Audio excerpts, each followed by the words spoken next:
Hey guys, welcome back to Team DTV, and today we are here at GWM UN Avenue. Today sisilipin natin itong 2024 GWM Tank 300. Napakagwapo, napakaastig na SUV. Tara, samahan niyo ako. First impression dito sa design niya sa front fascia, it's a neo-retro design. The big round headlamps gives you that retro vibe.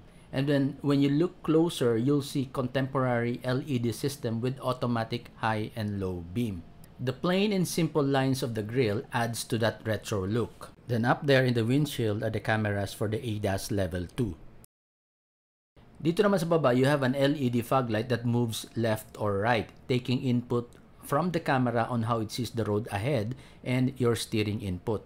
This one follows your path. So may automatic adjustment to. Triggered by the camera input, not just by the steering input.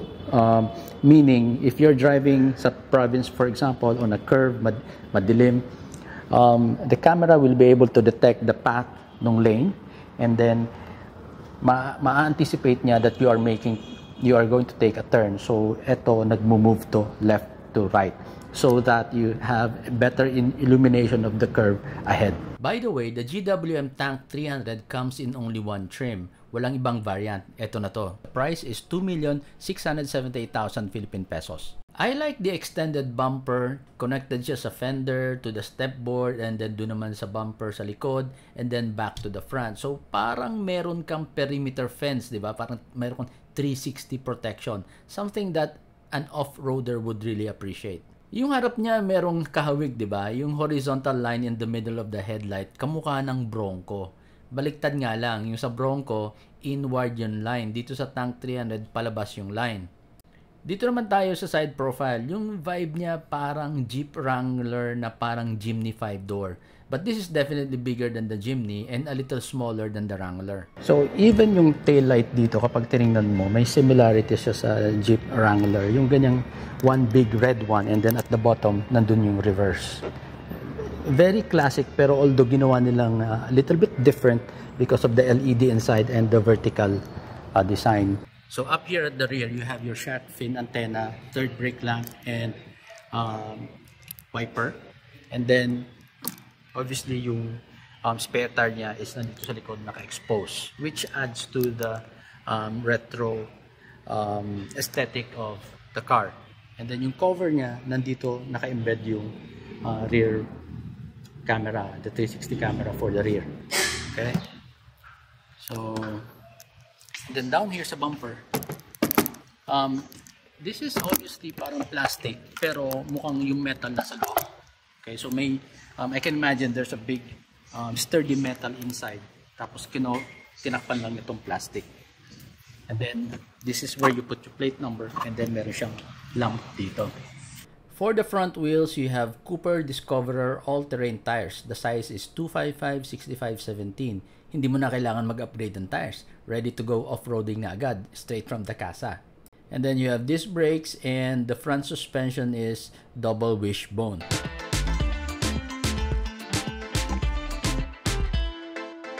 While here at the rear, the same size of wheels, also disc brakes, and you have multi-link independent suspension.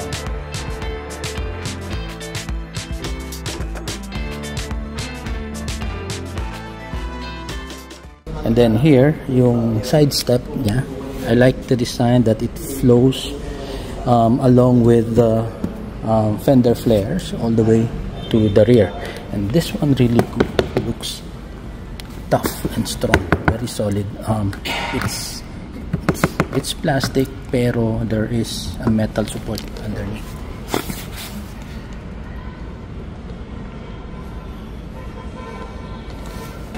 Okay.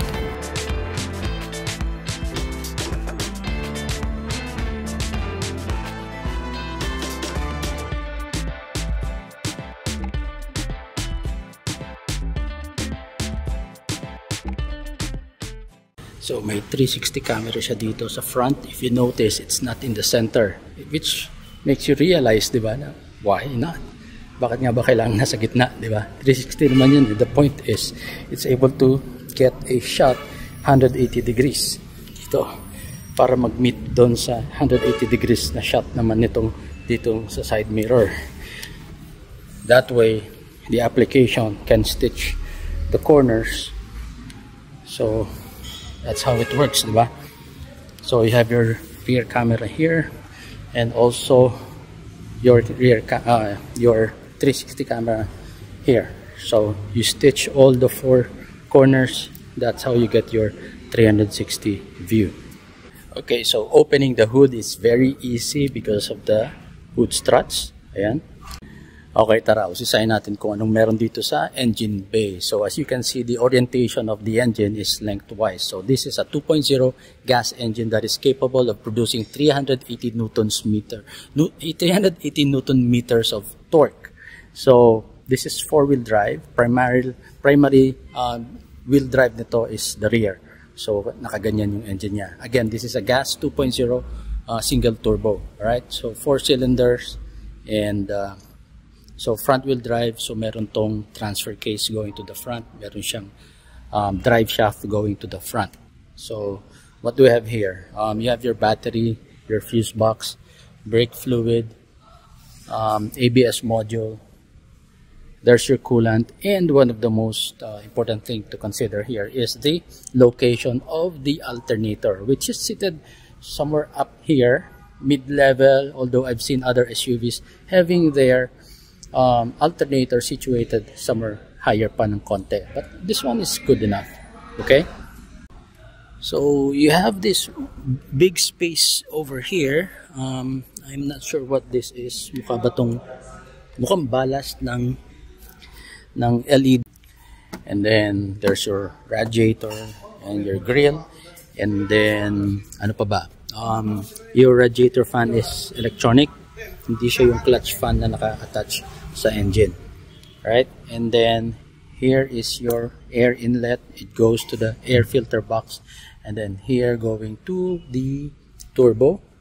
Ayan, andun yung turbo. Right? Going to the engine. And then there. Tapos nandito sa front yung intercooler. And back here is your ECU. So situated siya ng mataas. And then there's your expansion bulb for AC. Right? So according to GWM, this has a wading depth of 700 mm, which I think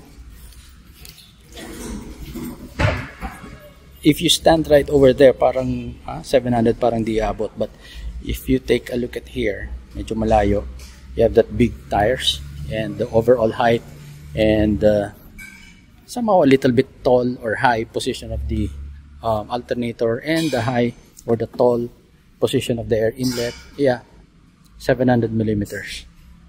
That's not good. I mean, sorry, that's not bad. So, one thing I noticed, yung lock ng hood, first time kong nakakita ng dual. Di ba typically nandito yan sa gitna at isa lang. This one has 2. Tapos, ito yung receiving point niya. Ayan. Very sturdy. So, actually kanina, pag open ko, when I unlocked it from the inside, nilift ko na lang. Wala na akong ibang, you know, yung typical na hahanapin kung kakapain mo dito. So, alright, that's it. Close natin. Ayan. The Tank 300 has a 224mm ground clearance, 700mm wading depth, 33 degrees approach angle, and 34 degrees departure angle. This SUV sits on a ladder frame. Meron ding differential lock, hindi lang isa kundi dalawa. Yes, both front and rear axles may differential locks. Very, very capable off-roader. Meron din itong tinatawag na tank turn. Ito yung kapag nag-U-turn ka sa kaliwa, for example, brakes will be applied sa rear left wheel, meaning hindi gagalaw yung gulong. Ang effect niyan, dyan iikot yung sasakyan. Dyan yung pivot ng turn. Ang result, sobrang liit ng turning radius. Very useful yan kapag nasa masikip kang space. Best way to explain siguro is yung tricycle. Napansin nyo si Kuya Tricycle Driver kapag nag-U-turn sa kanan, ang bilis niya umikot na halos parang nag-about face lang siya, parang tumalikod lang. That's because yung wheel ng sidecar hindi gumugulong. Doon na nag-pivot yung turn ng tricycle. The GWM Tank 300 also has tank crawl. First time ko narinig ang crawl mode sa Toyota Land Cruiser. Ito yung gagapang siya at low speed ng tuloy-tuloy. Very useful on challenging terrain. Meron na rin ganito si Tank 300. Okay, so here is the key fob. Bago tayo pumasok, pakita ko muna sa inyo. There are 1, 2, 3, 4 buttons, pero only 2 are functioning. What works only is the lock and unlock button. Let's try to check. Let's see. Pag press mo yung lock button, you don't see anything na ilaw or what. If you unlock, ayan, you get 2 flashes. Yun nga lang, again, if you try to lock it, ayan, narinig ko nag-lock yung locks niya pero no light indicator. So, pagdating naman dito, meron siyang smart entry. Okay, so the key fob is with me. Hawakan ko lang siya and then you just place your hand behind here. Wait for 1 second, 1 to 2, and open na siya. Okay? And then you have a button here to lock. Yun. Hindi siya physical button. Touch lang siya. Okay? And the purpose again is only to lock. Okay, behind the key fob, meron siyang sekreto dito. You just press it like that. Mabubuksan mo to. And then, ayan, nakatago yung physical key. So, pag nakuha mo na tong key na to, diba, dito, ito palang plastic na to, this can be removed. Okay, so sungkitin mo to, meron siyang butas dito. Once you remove that, meron diyang bilog. Diyan yung ipapasok mo yung key. Yung conventional na mechanical key. Alright? Now, ito, if you notice, meron siyang ganyang manipis. Open mo siyang ganyan. Yan. So, diyan ka ngayon hahawak. Diyan ka ngayon hahawak para matwist mo. So, insert, then twist. Open. Okay, tara. Pasok tayo sa loob.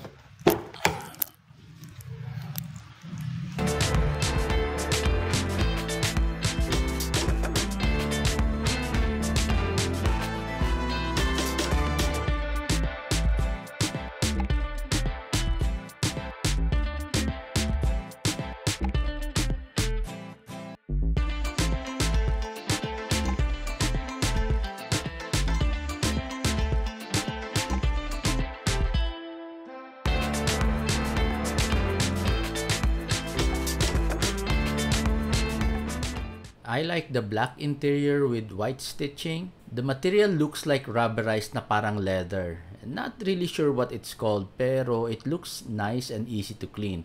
Bagay sa off-road characteristic ng Tank 300. Then this part is plastic, and then there's your infinity tweeter, door handle, and this part is leather. Ayun, tapos sa baba medyo perforated, ayan.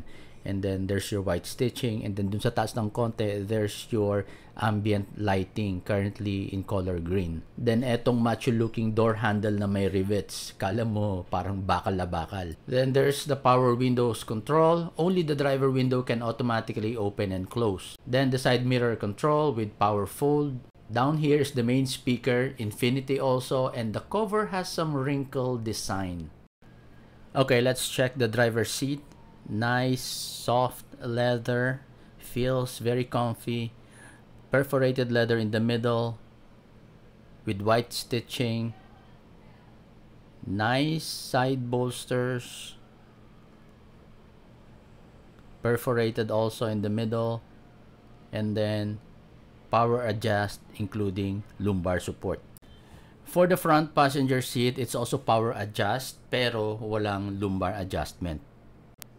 Tara, sakay tayo sa loob. As you can see, ang ganda ng spacing ng step board that you can confidently step on, madaling tapakan, and then meron ka din grab handle dito sa A-pillar. Okay, steering wheel is adjustable, tilt and telescopic. So as soon as umupo ka dito sa driver seat, you will be greeted by this really nice, napansin ko talaga. I mean, I like the overall. Okay, I don't want to skip that. Baka sabihin nyo, hindi ko nagustuhan. So, overall, nagko-continue dito yung neo-retro design niya, right? So, again, yung mga bilog-bilog na design yan makes it look retro. But then, tingnan mo naman, may watch dyan. And look at this. Ito talaga ang kapansin-pansin that I really like. It looks like one big piece of display, diba? LCD display. Pero, these are actually two displays. So, isa dito na 12.3 for the infotainment and another 12.3 for the instrument cluster. Okay, so this is where you look at your vehicle engine performance information. Tapos dito naman for your infotainment. Right? Ang ganda. One thing I want to mention is yung if you are a graphic artist or a web UI designer, mapapansin mo minimalist na very clean ang pagkakagamit ng mga font and even the spacing. It looks clean. It's so Apple, if I can use that term. It's clean, really clean. Look at the image, it's sharp. Tapos hindi cluttered yung pagkakadesign ng UI. Very nice. I really like it. Okay, let's go over here sa side. There's your, again, really nice round retro design ng aircon vent. And how do you close that? Ayan. So you want to change the directions of the air. Ayan. Nice. Tsaka parang ang laki ng turn. Look oh, parang ang layo ng pwedeng ng adjustment yung leverage mo. Ang laki. Ayan oh. And it feels nice kasi soft and smooth. Consistent yung naka-close na siya. Consistent yung turn. Ayan oh, yung feel. I like it. Tapos bagay pa tong ginawa nilang parang vinyl ba to oh, na kinda parang aluminum yung design. And then down here, ano to? So meron ka ditong cup holder that's good for your cold drinks kasi natututukan siya ng aircon vent. And then down here, meron ka ditong adjustments. So okay, typical icons, we are all familiar. Yung mga car enthusiasts, alam naman na natin to. So medyo bago to para sa akin. Look at that. What's that? That's your cruise control, di ba? Yung icon na yan. Typically, yung cruise control nandito yan sa steering wheel, di ba? So for the GWM Tank 300, nandito siya. Alright, so plus minus to increase your speed. And this one, what's this? Hindi na to bago sa atin. This is headlight adjustment, manual. So pwede mong itaas baba yung headlight mo. Alright, and of course this one is also, we are familiar with this. This is for your traction control, on and off. And also this one, hill descent control. Okay? So, ang daming na-utilize yung space dito sa left. And then, so, ito, medyo malaki yung, yung steering wheel niya. And maganda naman yung soft touch leather. And medyo kapansin-pansin lang. It's 3-spoke and medyo matataba. Malalaki yung spokes niya. And then, behind the steering wheel, meron kang paddle shifter. Ayan. Going up here sa dashboard, continues the, parang again, di ko masyadong ma-identify if this is really leather or kung anong klaseng material. But what I can say is, hindi siya yung delicate na leather. May pagka-rubberized siya na may pagka-rugged. Which, sa tingin ko, bagay na bagay for this outdoor nga na car. Feeling ko matuluan man to ng mabasa, matilamsikan, parang madaling linisin. Okay? And ayan.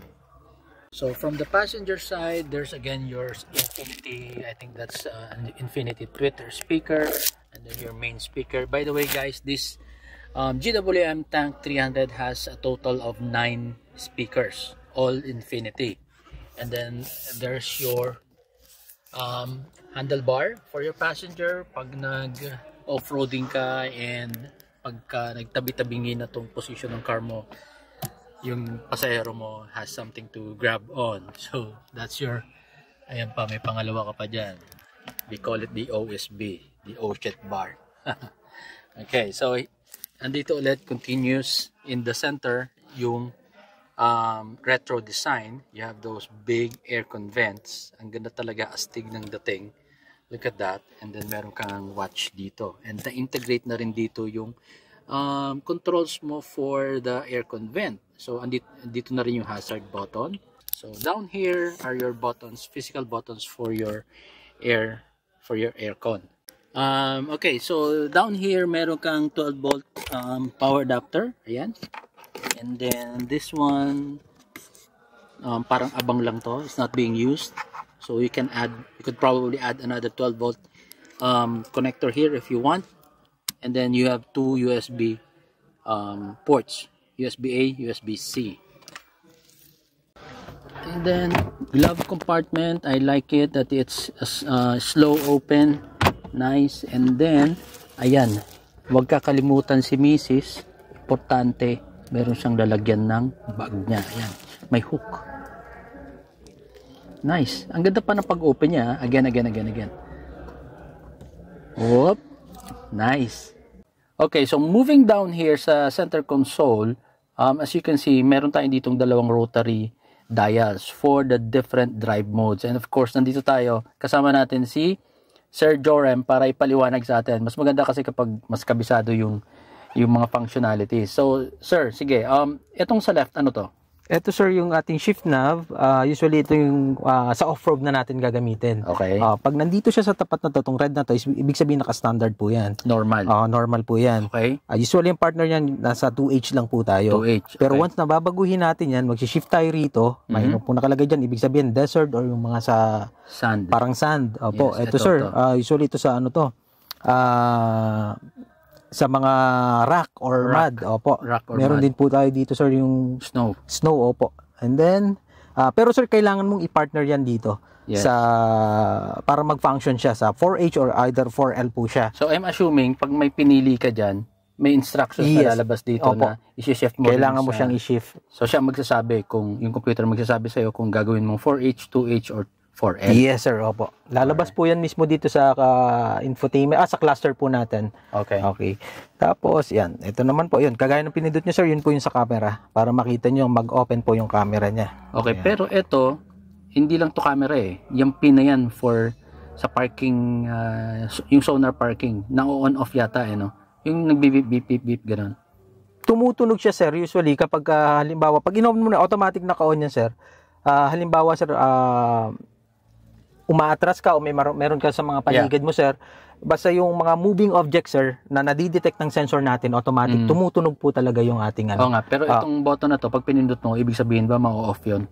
Kasi may mga taong ayaw nun, naiirita, may ingay. Ano, sir, kapag pinindot mo yan, kunyari nakailaw, sir, ma-off po automatically. Mag-off yun. Automatically, Okay. mag-off. Kasi another purpose niyan sa mga off-roader, kapag nag-overlanding sila, tapos may hila-hila sila o may nakakabit sa tow hitch nila, Tama. na-detect nila yung hitch, yung tinutow nila, Yung nasa nag-iingay. ilalim. Umiingay. Kaya pinapatay nila Opo, yan. pwede So, pong patayin. yeah. So, that's a very good, that's a very nice option sa mga ganitong pang off-road na sasakyan. Meron kang ganong option to turn it off. Sige, and then, next is, Ito to? po yung tank turn na sinasabi natin. Ito po, yung button po na yan. Ito. Oho. Hindi ito. Hindi po. Ito po yung crawling. For crawling yan. Crawling po. Tank turn Tank ito. turn po yan. Opo. Nice. Ito yung pipigilan niya. Let's say magta-turn ka sa left, pipigilan niya yung, or stop niya yung, Stop niya yung nasa likod. rear left tire mo para dun ka magpipivot. Yes, So, ang resulting turning radius mo sobrang mas maliit. Mas maliit. Oo. According sa brochure, by 12 meters. Yes, sir. Opo. Ganong kaliit. Opo. Very nice. Very useful yan pag nag-offroad ka. Pag naipit ka sa isang trail na akala mo pwede kang dumiretso, you decide to go back at napakakitid nung dadaanan mo, very helpful yan. Yes, sir. Okay, eto naman sir. Yan po yung sa crawl control na tinatawag natin. Crawl control. Okay. Yan. Eto naman, Yan po yung differential natin kung ano po yung gusto natin paganahin. Kagaya niyan, sir, makikita natin, pwede po i-lock natin yung harapan and then pwede natin i-lock yung unahan. yun ang matindi.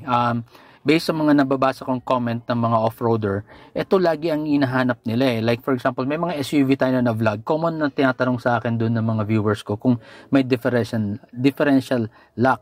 Hindi ko na sasabihin kung anong model yon, kung anong sasakyan, anong brand yon, but I'm telling you guys, etong GWM Tank 300, hindi lang siya may differential lock. Dalawa. May rear, tsaka may front differential locks. Tama? Yes, sir. Tama po. Malupit. Okay, so before we move dito sa kabilang side, so eto, as you can notice, anong term ng GWM dito? Aviation shift. Yun, di ba? Opo. Parang aviation. Or aviation lever po siya. Aviation lever. Transmission lever ang tawag sa kanya. Oo nga naman, no? Tingnan mo yung design, no? Tingnan mo astig, oh. Or parang joystick ng sa games. Kala mo magpa-fire ka ng missile dito. Tama po. But essentially, this is shift by wire. Alright? So, electronic shift siya. So, hindi siya yung mechanical na may ma-feel kang kumakambyo talaga. Hindi. Switch na lang yan. And then, as you can see here, ayan, may indicator kung naka-reverse, neutral, and drive ka. And then P, pipindutin mo na lang yan. Right? Nakapag na-drive ko yung GWM Canon, parang electronic na rin, no? Yes, sir. Drive. Opo. So, Almost parehas po medyo sila. may konting adjustment lang kasi pag nasanay ka sa mechanical na naririnig mo, na-feel mo, ito medyo maninibago. Pero konting ano lang, very convenient gamitin actually pag nasanay ka na. Alright, let's move here. Dito naman. So, ito, ano to? Ito sir, yung kapag halimbawa nasa zigzag tayo at mabilis yung takbo, usually yan po yung ginagamit natin sir. Okay. Yung mga madudulas na kalsada sir, yan, especially yan po yung pwede natin gamitin kapag umaandar tayo. Ano pang pinagkaiba niya dito? Ito sir, usually pagka sa mga off-road, mabagal lang kasi dito sir eh. Ito kasi pwede tayong mabilis ang takbo dyan. So parang all-wheel drive ang functionality nito. Kasi ito, parang full-time. Tama po. Ito sir, kapag nasa off-road ka, syempre hindi ka man naman makakahataw doon, especially kinokontrol din po ng engine natin yung function po ng mga driving mode natin. Pero ito, maganda nito, sa high speed, kapag especially nandun ka sa mga zigzag sir, makakatakbo ka na mabilis gamit kapag naka-on po yan, magiging mas stable po yung sasakyan natin. Okay. Yun po ang maganda sa kanya. Advanced na rin talaga ang terrain management nito, I would say. Kasi yung mga luma, either ito lang ang option mo, hindi walang full-time na all-wheel drive. So siya meron. Kasi if you just try to understand the icon, ayan, may snowflake meaning pang snow, tapos ayan may parang may pang sun. So yun nga sinasabi mo, pag madulas takbo na madulas, you'd be more confident. Para kang excuse me. Para kang naka full-time all-wheel drive dito. Sir, okay, ito namang sunod. Ito naman yung mode natin, sir. Kapag halimbawa pwede natin, actually pag pinindot mo yan, sir, para makita natin yung ayan, sinasabi ko kanina, regarding kapag naka 2H lang po yung takbo natin, pwede po natin siyang iset, sir. Ito, sir, yung settings niya. And then may customized mode siya, 1, 2, and 3. And then pwede mo na siya ngayon i-partner, depende kung anong tema niya. Yun yung maganda kanina. Actually, nag-usap na kami ni Jorem. Medyo na-introduce niya to sa akin kanina. Ang ganda, ngayon ako naka-encounter ng gano'n. Kasi typically, even hindi mga SUV, yung mga sport mode, eco mode, standard mode, usually magkakasama yan. Pag ginawa mong sport mode, nagiging aggressive yung tuning ng engine, yung response niya, mas responsive. At the same time, nagta-tighten ang steering wheel. Which makes sense. Kasi nga, pag mabilis ka, mas gugustuhin mong matigas ang steering wheel mo para mas may control kapag high speed. But hindi lahat ng tao pare-pareho. So, ito, si GWM Tank 300, mas may flexibility. Kasi pwede mong piliin, again, meron kang customized mode dito, customization, 3 options, pwede mong paghalu-haluin. Essentially, it's a combination of the tuning ng engine tsaka ng steering wheel. Example, kung default mo naka-sport mode ka, pero ayaw mo ng sobrang tigas, kasi kanya-kanya tayong, 'di ba? Yung feel sa pagdadrive, ayaw mo ng sobrang tigas, gusto mo malambot pa rin. Pwede mong gawin dito. So, for example, drive mode, naka-normal ka, tapos steering wheel niya dito, comfort.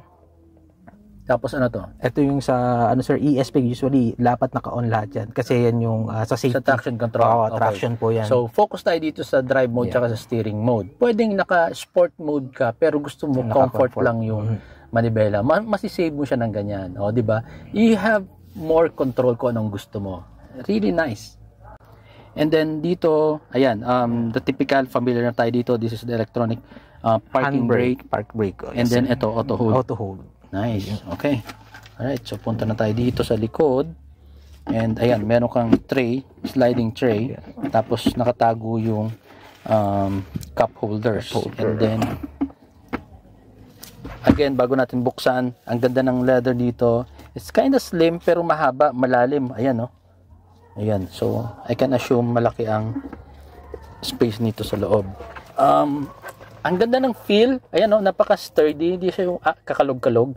Hindi sobrang lousy yung pag-open, medyo parang soft open, hindi siya yung, alam mo yun, yung parang napaka-loose. So, ang ganda, ayan o, you can hold it in the middle pa nga eh. It can hold itself in the middle. And then, going down here, ayan, ang laki ng space mo dito, and meron kang aircon vent, so parang may cooler ka dito. Yes, tama, so may cooler siya. And then, what else? Meron pa bang nakatago dito? Wala namang plug na dito or something? Wala na. Okay. Ayan. Nice. So, meron kang ample space dito. Pakita natin yung full space. So, medyo palalim siya ng ganyan. Ang ganda, di ba? Medyo smart ang pagkaka-design para ma-utilize mo yung space talaga dito ng center console box. And maganda rin. Ako gusto ko rin yung gantong medyo naka-recede, nakalubog yung cup holder kasi hindi siya sagabal. Kasi kung nandito yan nakataas, tapos naglagay ka ng matataas, malalaking Starbucks cups, andito na yan. Haharang na yan sa'yo. Masasagi mo at matatapon. Sun visors for both the driver and passenger have vanity mirrors with light. Then you have LED map lamps and a storage for your sunglasses. The sun visors actually have paper clips where you can clip your parking receipts and whatnot. Okay, going up here sa second row is very easy. Number one, meron kang grab handle dito. It's very generous, madaling hawakan, and meron din doon. So both left and right. So kung magsasakay ka ng medyo heavyweight, senior or what, madali lang umakyat. And ayan, yung ito, sorry, hindi ko na na-adjust actually, pero hindi ito yung driving position ko, meaning naka-backward yan. Ifo-forward ko pa yan ng konti for my driving position. But look at Jorem, ang laki ng space niya dito. Oh, about same size lang kami ni Sir Jorem, and ang ganda ng headroom. Ngayon ko lang napansin, yung dito pa niya parang nilagyan pa ng ganong curve pataas. So, parang nagbigay lang siya ng space dito for the cover ng sunroof. Okay? And then, meron kang aircon vent dito na dalawa. Ayan. So, meron kang aircon vent dito na dalawa, and then meron kang dalawang USB ports. May cover pa siyang ganyan. And then, meron ka pang small storage for little things. So, siguro cellphone kaya mo patayuin dyan. Alright? So, ganun pa rin, the design of the leather, the upholstery, ang ganda, same as the front. I like the black and white combination, white stitching.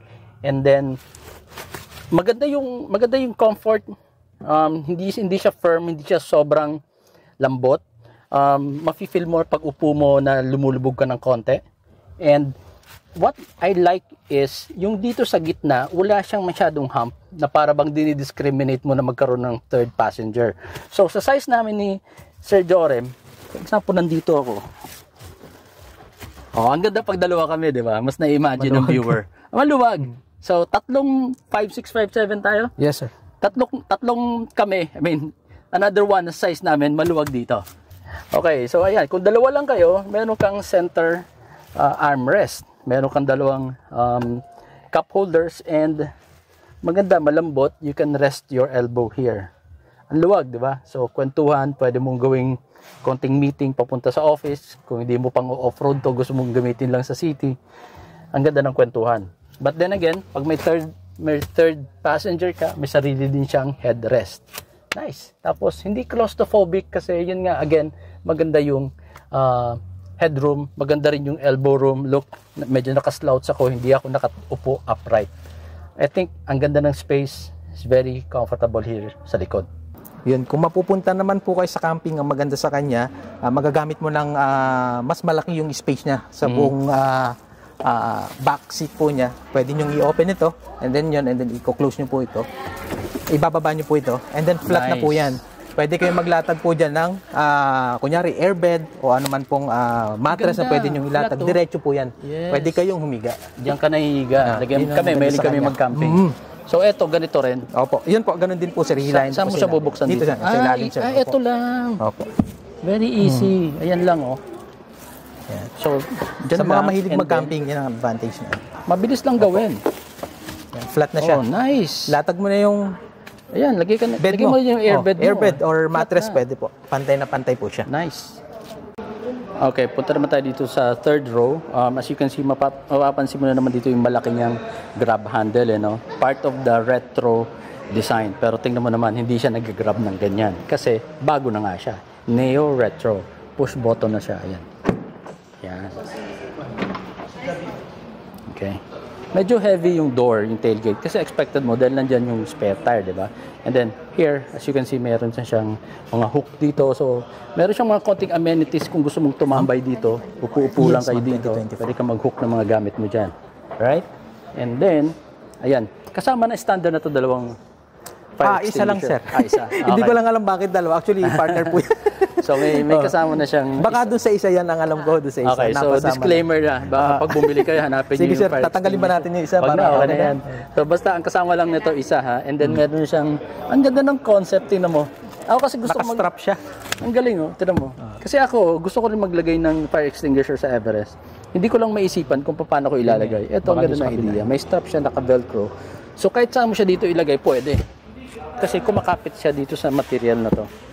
'Di ba? Okay, so meron kang konting basket dito. Tapos may mga pang-hook ka dito. Ayan. Maluwag, maganda yung space. Ayan. Pang emergency, hindi first aid, emergency kit. Recording. Oo nga, first aid. May gauze bandage, may band-aid, may scissors and all. Hindi ko alam Nice. Dito sa gilid, another 12 volt socket, and then meron kang 220 volts, 120 watts household plug. Then eto sa gitna, hook for your grocery bags. And then meron ka pang mga D-rings dito to secure your luggage. As I was saying kanina, the Tank 300 has 9 speakers. Each door has 1 tweeter and 1 main speaker. Bale, 2 speakers per door, total of 8. Nasaan yung pang 9? Andito, subwoofer. There's your scissors jack and EWD. And guess what? This is not just a cover. This in fact doubles as a table.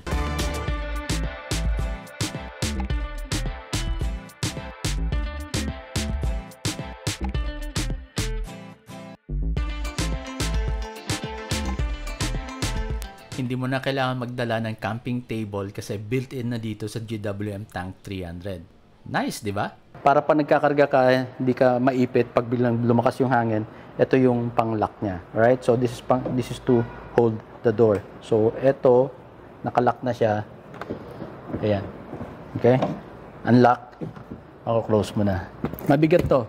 So kapag, don't forget to lock this kasi masakit to pag napalo ka nito. Okay guys, so for more inquiries about GWM different models available dito sa UNT Avenue, please feel free to reach out to Sir Jorem. I'm Jorem.